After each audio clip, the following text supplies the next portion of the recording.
Pudgy Takes a Bow Wow is a Fleischer Studios Betty Boop cartoon from 1937. This is directed by Dave Fleischer and Myron Wolfman, with a voice cast including Jack Mercer and Mae Questel. And interestingly, when I realised what this was about, I read the description on IMDb before watching it, and I kind of thought I'd really enjoy the bit that was described, and I wasn't sure if I'd care for the bits before that, and I'll explain what I mean by that. But actually, I ended up loving the bit I didn't think I'd care for, and not really caring for the bit I thought would be really great. Betty Boop is doing a performance on stage, and that's the bit that I thought would be kind of average, alright. We see it a lot with Betty Boop cartoons. I wasn't expecting anything too interesting, but actually it was really great, and I really enjoyed her performance. I thought it was brilliant, very well animated, the pacing was really great.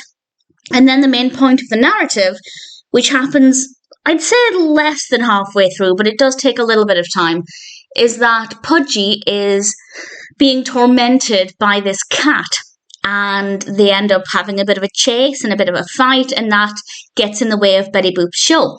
And that's the bit that I thought would be more interesting, because I think Pudgy is adorable, and I'm a big cat person, and I do really like the way the cat's animated here. I like the cat's personality. We get a good sense of its nature, and I think that worked really well. But the actual fighting and scrapping and chasing was just not very interesting. It's not bad necessarily, but I thought I'd find that to be really enjoyable, and actually I was annoyed that we were being distracted from Betty Boop's performance, which obviously is the whole point of it.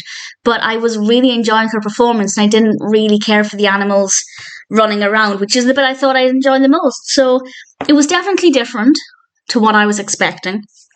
But nevertheless, it's not a bad cartoon. It is okay. Betty Boop's performance was good. The animation is good. Pudgy and the cat are both adorable. It's just maybe not as great in the second half as it is in the first half. That being said, if you're a Betty Boop fan, or indeed a Pudgy fan, then I'd say it's worth checking out, but it's never going to be a favourite.